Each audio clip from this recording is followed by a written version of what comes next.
गाफिल बवहम नाज खुदारा है वरना यहाँ बेशाना सबा नहीं तुर्रा गया का। ये दीवान गालिब की गज़ल नंबर 45 है। आइए इसको पढ़ते हैं, फिर इसके शेरों को समझने की कोशिश करेंगे। इसके कुछ शेरों के अंदर काफ़ी कॉम्प्लिकेटेड वर्ड्स यूज़ किए गए हैं और हम उनको कोशिश करेंगे समझने की। तो पहला शेर है कि गाफिल बवहम नाज खुदारा है वरना यहाँ, गाफिल बवहम नाज खुदारा है वरना यहाँ बेशाना सबा नहीं तुर्रा गया का। बज़्म कदा से ऐश तमन्ना न रख की रंग, बज़्म कदा से ऐश तमन्ना न रख की रंग, सैदे जे दाम जस्ता है उस दामगाह का। रहमत अगर कबूल करे क्या बईद है, रहमत अगर कबूल करे क्या बईद है, शर्मिंदगी से उर्ज ना करना गुनाह का। मक्तल को किस नशात से जाता हूँ मैं कि है, मक्तल को किस नशात से जाता हूँ मैं कि है, पुरगुल ख्याल ज़ख्म से दामन निगाह का। जान दर हवाए यक निगाह गर्म है असद, जान दर हवाए यक निगाह गर्म है असद, परवाना है वकील तेरे दाद ख्वा का। तो ये तो थे सारे शेर। तो पहला शेर देखते हैं कि गाफिल बवहम नाज खुदारा है वरना यहाँ बेशाना सबा नहीं तुर्रा गया का। तो काफ़ी कॉम्प्लिकेटेड वर्ड्स हैं इसके अंदर, तो एक एक करके इनको देखते हैं। गाफिल का मतलब है फॉरगेटफुल, नेग्लिजेंट, निगलेक्टफुल, हीडलेस। और बवहम नाज मीन्स विद अल्यूजन ऑफ कोकेट्री, जिसको नाज का वहम हो, या। और खुदारा मीन्स सेल्फ अडोर्निंग, जो अपने आप को सजा के संवार के रखता हो। बेशाना सबा मीन्स, शाना का मतलब होता है सम सॉर्ट ऑफ कंगी, एक कॉम्ब, या। और सबा means like a pleasant breeze. तुर्रा, सर के ऊपर किसी के बाल खड़े हों, मतलब काफ़ी एलाबोरेट हेयर स्टाइल हो, उसको भी तुर्रा कहा जाता है। किसी ने पगड़ी बांधी हो, उसको भी तुर्रा कहा जाता है। So basically it's like a set of feathers और हेयर। गया मीन्स ग्रास, घास, वेजिटेशन। तो गाफिल बवहम नाज, वो कहते हैं कि यहाँ पे जो खुदारा लोग हैं, सेल्फ अडोर्निंग लोग हैं, खूबसूरत लोग हैं, जो अपने आप को सजा संवार के रखते हैं, वो वहम नाज से गाफिल हैं, right. With the illusion of coquetry they are negligent, they are neglectful और दे आर हीडलेस, राइट। वो गाफिल हैं, राइट। और वरना इस दुनिया में क्या है कि बशाना सबा नहीं तुर्रा गया का, कि यहाँ पे जो घास उगी हुई है उसका जो तुर्रा है, लाइक इमेजिन करेंगे जो वेजिटेशन है उसकी, उसके बाल को तुर्रा कहा है, राइट। उसके वेजिटेशन के ऊपर जो उसके वो हैं स्ट्रैंड्स ऑफ ग्रास, उसको तुर्रा कहा है। कहते हैं कि वो तक, it's such a lowly thing in this world, right. वो भी it's not without comb of a pleasant breeze, या। अच्छा, कहने की कोशिश क्या कर रहे हैं यहाँ पे, वो कहते हैं कि people in this world specially, जो खुदारा सेल्फ अडोर्निंग खूबसूरत लोग हैं, जिनको अपने आप पे बहुत नाज है, they are ignorant of the secrets of reality, right. उसको, उनको इस दुनिया की सच्चाई नहीं पता। वो सोचते हैं कि हम खूबसूरत हैं, या, तो वो अपनी वजह से हैं, right. It is some kind of a unique power that they have, जिसकी वजह से वो खूबसूरत हैं, या। वो कहते हैं नहीं, ये बात नहीं है, ये खूबसूरती जो है, ये इसके पीछे सीक्रेट जो है, ये कुदरत ने आपको ये खूबसूरती दी है, या नेचर ने, डिविनिटी ने आपको ये खूबसूरती दी है। और उसका एग्जांपल वो क्या यूज़ करते हैं कि ये घास जो है, इसके जो बाल हैं, उनको भी कुदरत ने एक कंघी दी है। वो कंघी क्या है, इस हवा की सबा की कंघी है, राइट। इस, ये जो खूबसूरत हवा चल रही है, वो इस घास जो उगी हुई है उसको भी कंघी कर रही है, उसको भी वो खूबसूरत बनाने की कोशिश कर रही है, राइट। तो आप ये मत समझो कि आप अगर खूबसूरत हो, या, तो वो अपनी वजह से हो, ये कुदरत की आपके ऊपर देन है। इस सीक्रेट को समझने की कोशिश करो। I think it's such a beautiful शेयर। वो कहते हैं this like this pride and coquetry in your temperament is an illusion, या, कि like don't be in an illusion that you did it, right. It's because of you, it's something that the nature has given you, and just like it has given you the ability to look beautiful and be prideful, every other lowly element in this world has been given that capability also. और उसका example उन्होंने ये दिया है कि even the grass, the lowliest of the lowly of the creations, is being made beautiful by the comb of a breeze for its curls, right? तो उसके बालों को कंघी की जा रही है। ये देखिए कैसी हमने इमेजरी यूज़ की है कि घास के बालों को जो हवा है, जो सबा है, वो कंघी कर रही है। तो फिर से शेर को पढ़ देते हैं। गाफिल बवहम नाज खुदारा है वरना यहाँ बेशाना है सबा नहीं तुर्रा गया का। ये मत सोचो कि तुम या जो इग्नोरेंट लोग हैं वो ये सोचते हैं कि वो जो खूबसूरत हैं ये उनकी अपनी वजह से है, उनकी अपनी कोई यूनिक क्वालिटी है।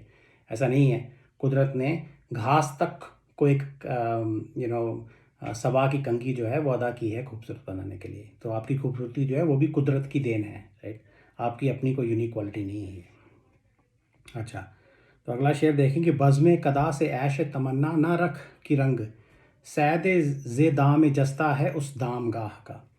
इसके अंदर भी कुछ थोड़े कॉम्प्लिकेटेड वर्ड हैं। तो बज़्म कदा का मतलब है gathering of the wine glass literally, but basically शराब की महफिल।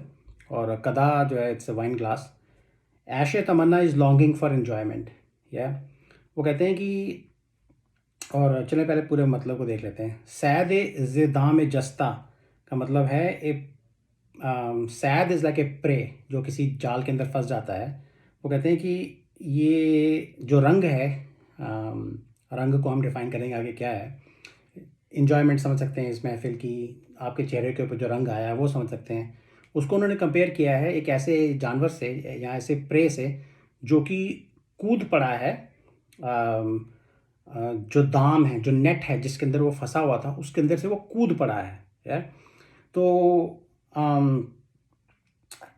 जो इमेजरी जो यहाँ पे पेश करने की कोशिश कर रहे हैं कि जब आप किसी शराब की महफिल में जाते हैं, खूबसूरत लोगों की महफिल में जाते हैं, तो आप इन्जॉयमेंट का जो रंग आपके ऊपर चढ़ता है, जो खुशी का जो नशा आपके ऊपर चढ़ता है, वो कहते हैं वो शॉर्ट लिव्ड है। उसको ऐसे उन्होंने कंपेयर किया है कि जैसे कोई जानवर अगर जाल में फंस गया है। दाम गाह का मतलब है, दाम मीन्स लाइक ए नेट, दाम गाह is like a place of A net, जहाँ पे जाल जो है बिछाया गया हो। उसके अंदर कहते हैं जैसे कोई जानवर थोड़ी देर के लिए फंस गया हो और वो कूद के उसके अंदर से भाग जाए। या इस तरह से ये जो इस शराब की महफिल के अंदर आपके ऊपर जो रंग, जो सरूर, जो खुशी जो आपके ऊपर चढ़ेगी, ये इसी तरह से आपको छोड़ के भाग जाएगी। So it's short lived, right? तो कहते हैं ये तमन्ना, ऐश तमन्ना, इसके लिए लॉन्गिंग मत रखो, right? Do not get to attached to it. क्यों? क्योंकि ये आपके पास से भाग जाने वाली है। It's a short lived enjoyment is what he is trying to say. So the enjoyment and the pleasure and the colorfulness of wine drinking and pleasure is fleeting and short-lived, right? It's like a prey that is gonna jump out of the net. अच्छा, अब इसकी implications of course एक दो और भी हैं कि वो थोड़ी देर के लिए आपके पास तो रहती है, थोड़ी देर के लिए आपके जाल में फंसी रहती है वो एन्जॉयमेंट, वो रंग जो है वो फंसा रहता है और फिर वो छोड़ के चला जाता है। या क्या is it gone for ever, right? या आप फिर दोबारा महफिल में जाएंगे तो क्या आप फिर से उसको फंसा लेंगे? तो ये सब इसके एस्पेक्ट्स हैं जो एक्सप्लोर किए जा सकते हैं, बट इसका सिंपल मीनिंग यही है कि यू नो ये जो खूबसूरत लोगों की महफिल, शराब की महफिल में जो इन्जॉयमेंट आती है, आपके चेहरे के ऊपर जो रंग भी आ जाता है शराब पीने से, it's short lived, it's fleeting. ये इसके साथ ज़्यादा अपने आप को अटैच मत करो, या do not long too much for it because it's short lived, it's fleeting. ये भाग जाएगा आपके पास से। बज़्म कदा से ऐश तमन्ना ना रख कि रंग सैद जे दाम जस्ता है उस दाम गाह का। तो अगला शेर देखें कि रहमत अगर कबूल करे क्या बईद है, रहमत अगर कबूल करे क्या बईद है, शर्मिंदगी से उर्ज ना करना गुनाह का। तो फ्रैन प्रिचर्ड की वेबसाइट के अंदर एक कमेंट था कि ये शेर जो है it's like a meaning machine है। तो ये काफ़ी सुनने में आसान लगता है लेकिन बहुत ही कॉम्प्लिकेटेड शेर है। इसके अंदर एक एक लफ्ज़ को आप टटोलें तो बहुत सारे अलग मीनिंग्स निकल के आ जाते हैं, राइट? तो मैंने इसको जो इसका मोस्ट स्ट्रेट फॉरवर्ड मीनिंग मुझे समझ में आया उसके बारे में बात करूँगा। Rest I am gonna leave for your own interpretation. तो पहली लाइन में वो कह रहे हैं कि खुदा अगर कबूल करे तो क्या बईद है। या तो बईद का मतलब होता है for of, distant, something that is not possible, right? Something that is remote. तो कहते हैं खुदा अगर कबूल करे क्या बईद है, या कि अगर खुदा कबूल करे तो क्या मुश्किल बात है। किस बात की बात हो रही है? शर्मिंदगी से उर्ज ना करना गुनाह का। शर्मिंदगी, out of shame. Urja means excuse, गुनाह मीन्स सिन। या तो सेकंड लाइन आई थिंक जो है वो carries the gist of this शेर। तो वो कहते हैं शर्मिंदगी से उर्ज ना करना गुनाह का। तो इफ़ेक्टिवली गालिब साहब जो हैं उनकी प्राइड, उनकी जो सेंस ऑफ सेल्फ रिस्पेक्ट है, वो इस चीज़ को अच्छा नहीं समझती कि आपको अपने गुनाहों के लिए उर्ज करना चाहिए, that you should make an excuse for your sins, right. For him committing a sin is all right, but making an excuse for your sins is worse than the sin itself, right? तो गुनाह के लिए urge करना, गुनाह के लिए excuse बनाना जो है वो बहुत ही ख़राब चीज़ है उनकी आंखों में। गुनाह करने से ज़्यादा ख़राब चीज़ है गुनाहों के लिए एक्सक्यूज़ बनाना। तो एक शर्मिंदगी की बात है, इसलिए उन्होंने कहा है शर्मिंदगी से उर्ज ना करना गुनाह का। या तो पहली लाइन में वो कहते हैं कि अगर खुदा एक्सेप्ट करे तो कोई बड़ी बात नहीं है, आप उर्ज जो है कर सकते हैं, है। लेकिन आपका सेल्फ रिस्पेक्ट जो है वो, यहाँ गालिब साहब का सेल्फ रिस्पेक्ट, वो कहते हैं कि हालांकि खुदा अगर हम उर्ज करेंगे तो हो सकता है हमारी बात मान जाए, राइट। ही मे फॉरगिव अवर सिंस ऑल्सो, लेकिन वो कहते हैं मेरी अपनी शर्मिंदगी मेरे को अलाउ नहीं करती ये गुनाहों का उर्ज करना, गुनाहों के लिए एक्सक्यूज़ बनाना। या तो और दूसरी बात, दूसरे शेरों में भी ये आता है कि वो अपने आप को गुनाह करने से रोकने वाले तो हैं नहीं, राइट। तो इफ़ेक्टिवली शायद वो ये कह रहे हैं कि गुनाह आपको करने हैं तो करो, राइट, लेकिन गुनाहों के लिए बहाने मत बनाओ, गुनाहों के लिए एक्सक्यूज़ मत बनाओ। वो एक शर्मनाक बात है, वो एक शर्मिंदगी की बात है। हो सकता है खुदा आपकी एक्सक्यूज़ मान भी जाए, लेकिन it is beneath your dignity, ये शर्मिंदगी की बात है। गुनाहों के लिए एक्सक्यूज़ नहीं बनानी चाहिए। तो that's the gist of it. I think he's saying that it's beneath his dignity, and it should be beneath the dignity of human beings to make excuses for their sins. Commit all the sins that you want, but stop making excuses for those sins. तो कहते हैं कि रहमत अगर कबूल करे क्या बईद है, शर्मिंदगी से उर्ज ना करना गुनाह का। तो अगला शेर देखें कि मक्तल को किस नशात से जाता हूँ मैं कि है, मक्तल को किस नशात से जाता हूँ मैं कि है, पुरगुल ख्याल ज़ख्म से दामन निगाह का। तो मक्तल का मतलब होता है एन एग्जीक्यूशन प्लेस, जहाँ पे कैदियों को, जिनको सज़ाए मौत दी गई हो, उनको कत्ल किया जाता है, उनको मारा जाता है। और नशात का मतलब है खुशी, लाइक जॉय। तो कहते हैं कि मैं बड़ी खुशी खुशी मक्तल की तरफ जा रहा हूँ, मक्तल को किस नशात से जाता हूँ मैं कि है। ये इमेजरी जो है ये शेर शायरी में बहुत यूज़ की जाती है। फैज़ अहमद फैज़ साहब ने भी बहुत यूज़ किया है मक्तल की इमेजरी। तो अक्सर ये कहा जाता है कि जो लोग जो कैदी मरने के लिए जा रहे होते हैं वो किसी तरह के मार्टर्स होते हैं, शहीद होते हैं, या तो इश्क की राह में मरने के लिए जा रहे होते हैं, या अपने कंट्री, अपनी कौम की, या किसी और कॉज के लिए वो मरने के लिए जा रहे होते हैं, और वो खुशी खुशी मरने के लिए जा रहे होते हैं। तो गालिब साहब भी वही कह रहे हैं कि मक्तल को किस नशात से जाता हूँ मैं कि है, कि मैं देखिए किस खुशी से मैं मक्तल की तरफ जा रहा हूँ। और साथ साथ में क्या हो रहा है कि पुरगुल ख्याल ज़ख्म से दामन निगाह का। पुरगुल मीन्स रोज फिल्ड, राइट। ख्याल ज़ख्म like thoughts of the wounds से दामन निगाह का। तो वो कह रहे हैं कि जो मेरी निगाह है, जो मेरी ग्लैंस है, जो निगाह है, उसका उन्होंने दामन बना दिया है, राइट। और वो दामन किस चीज़ से भरता जा रहा है, जैसे कि आपने देखा होगा कि लोग बागों में जाते हैं तो अक्सर वो, अगर उन्होंने फूल चुनने हो तो वो अपने दामन के अंदर फूल भर लेते हैं, right. It's a common way of gathering flowers and other things. तो इसके अंदर जो निगाह का दामन है वो किस तरह के फूलों से भर रहा है, वो ज़ख्मों के ख्यालों के फूलों से भर रहा है। या तो पुरगुल ख्याल ज़ख्म से दामन निगाह का। तो वो खुशी खुशी जो है मक्तल की तरफ जा रहे हैं, और उनकी निगाह का जो दामन है वो ज़ख्मों के ख्यालों के फूलों से भरता जा रहा है, राइट। तो दो तीन चीज़ें हैं इसके अंदर। अब ये आई थिंक इट्स इंटेंशनल। ज़ख्म जो होते हैं वो भी लाल होते हैं खून से, गुलाब भी लाल होते हैं। I think this use of this imagery is deliberate. तो हो क्या रहा है, मक्तल की तरफ जा रहे हैं, it's a with a great passion and ardour because he longs to be martyred. अब ये मार्टर जो शहीद होने का जो रीज़न है वो इश्क की राह में शहीद हो सकते हैं, या किसी स्पिरिचुअल क्वेस्ट में अपने आप को शहीद होने की बात कर रहे हो सकते हैं। ये सिंबॉलिक शहादत भी हो सकती है, obliteration of your ego, yourself, not actually an execution, but straightforward meaning is execution. तो अब जो एग्जीक्यूशन है that is the final wound, like वो फाइनल ज़ख्म है, उसके बाद और कोई ज़ख्म नहीं मिलेगा।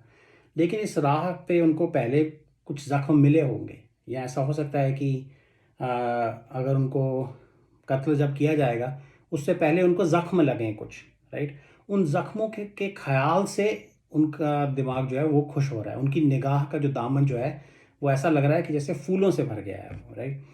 तो द वूंड्स दैट ही, जो उन्होंने अभी तक ज़ख्म खाए हैं, जब वो ज़ख्म खाएंगे आगे इस राह पे, उनको उन्होंने फूलों के साथ कंपेयर किया है और कहते हैं कि मेरी दिन निगाह का दामन जो है उन ज़ख्मों के ख्यालों से भर गया है। सो effectively he is inviting, he is happy about those wounds, वो ज़ख्मों से भी वो खुश हैं, ही वेलकम्स दोज, और वो खुशी खुशी जो है कत्लगाह की तरफ जा रहे हैं, मकतल की तरफ जा रहे हैं। एंड ओवरऑल थीम ये है कि जो आशिक लोग होते हैं वो अपनी ज़िंदगी सेक्रीफाइस करने से घबराते नहीं, वो खुशी खुशी अपनी ज़िंदगी जो है वो सेक्रीफाइस करते हैं इश्क की राह पे, और दूसरे कॉजेज़ के लिए जो लोग शहीद होते हैं वो भी खुशी खुशी जाते हैं, वो ज़ख्म जो हैं उनको भी सर आँखों पर चढ़ाते हैं, ज़ख्मों को भी खुशी से लेते हैं और खुशी खुशी मकतल की तरफ जाते हैं। मकतल को किस नशात से जाता हूँ मैं कि है पुरगुल ख्याल ज़ख्म से दामन निगाह का।